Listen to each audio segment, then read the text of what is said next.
Man, this Bulls team really likes to keep us on the edge of our seats, don't they? Every time you feel like this is going to be a breakaway blowout win, the opposing team goes on a crazy run. Tonight, the Raptors even took the lead at one point there in the fourth quarter after the Bulls were up by as many as 19 in the second half.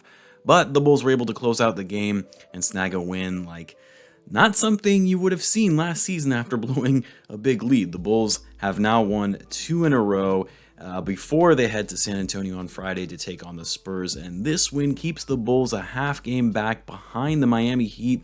And I don't know what happened, but the Cavs, are they really third in the East right now and only one game behind the Bulls?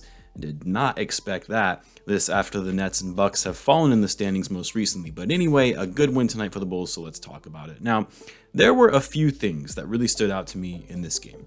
Really right out of the gate. I mean, first and foremost, the Bulls started off the game going on a 9-0 run. And it wasn't just the scoring, but rather the pace, the ball movement, and player movement for which they played. Guys were getting up and down the court in a hurry. Everybody was touching the ball before a shot was put up. Okay, maybe an exaggeration, but you know what I mean. Like, the Bulls had 10 assists in the first 9 minutes of the game. There was still 3 minutes left in the first quarter, and the Bulls had already put up as many assists that they did the entire game they had against the Magic. The Bulls had 10 assists that night as a team. That was such a bad game. I don't even want to think about that one. But the way for which the Bulls were playing was like they were playing at the beginning of the season, and their defense wasn't bad to start the game either. And the Bulls closed out the half with a nice 17-point lead, and it looked like they were going to get the best of the Raptors because they were playing so flawlessly on offense.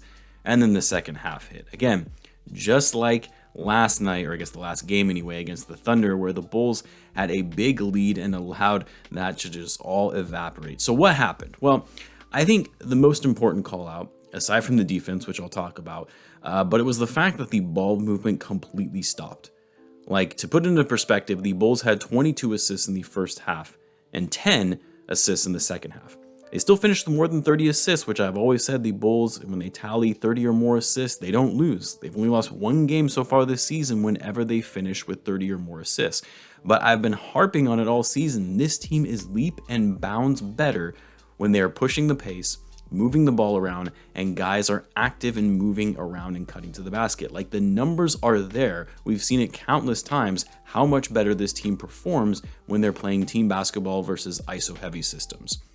And they lost their way a bit in the second half and allowed the Raptors to get back into the game. Again, the defense didn't help, which we know the Bulls are going to struggle with that until the trio of Lonzo, Caruso, and Derrick Jones Jr. get back. But when they're making the right plays and the ball movement and player movement is there, the Bulls' offense is deadly enough that they should still be able to hold down the fort and maintain their place at the top of the Eastern Conference until those guys come back.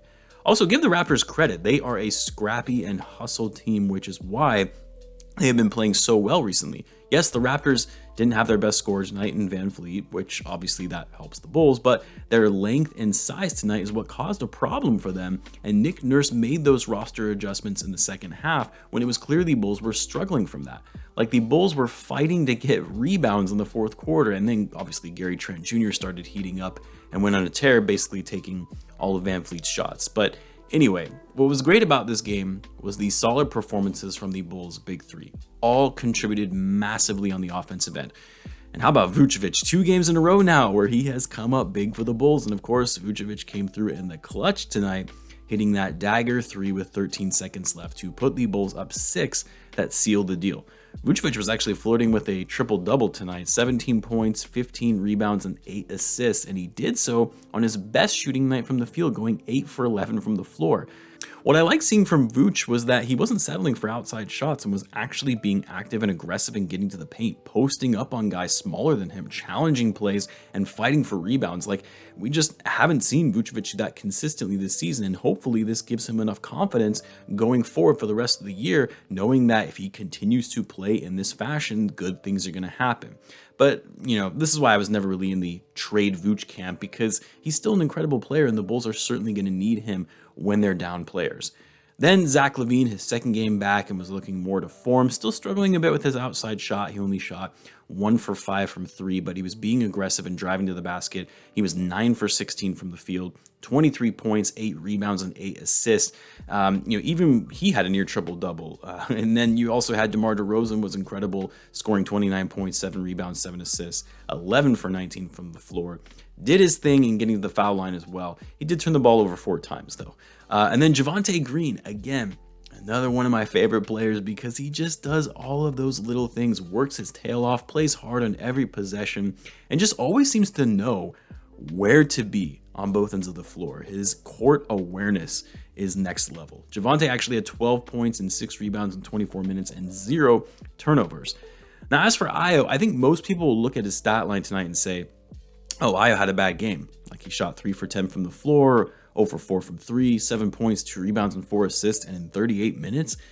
Well, there was a reason Billy Donovan still rolled with him for as long as he did, despite not having the best night on offense, and it's because Ayo had a game-high plus 20 in box plus minus. So even though he wasn't getting it done as much on offense, his impact on the court was noticeable for the Bulls compared to when he was off the court.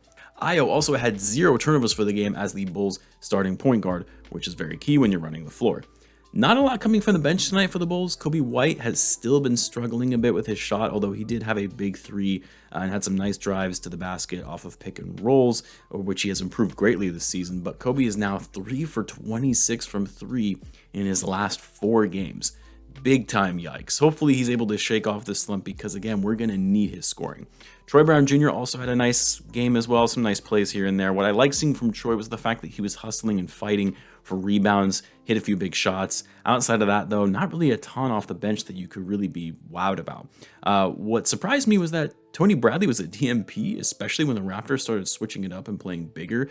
The Bulls could have used a little extra size, but at the same time, I get it. Vucevic was playing at a high level, but the Bulls were really challenged when Vucevic did sit for the limited time he was on the bench. Just thought you would see someone like Tony Bradley come in at that point.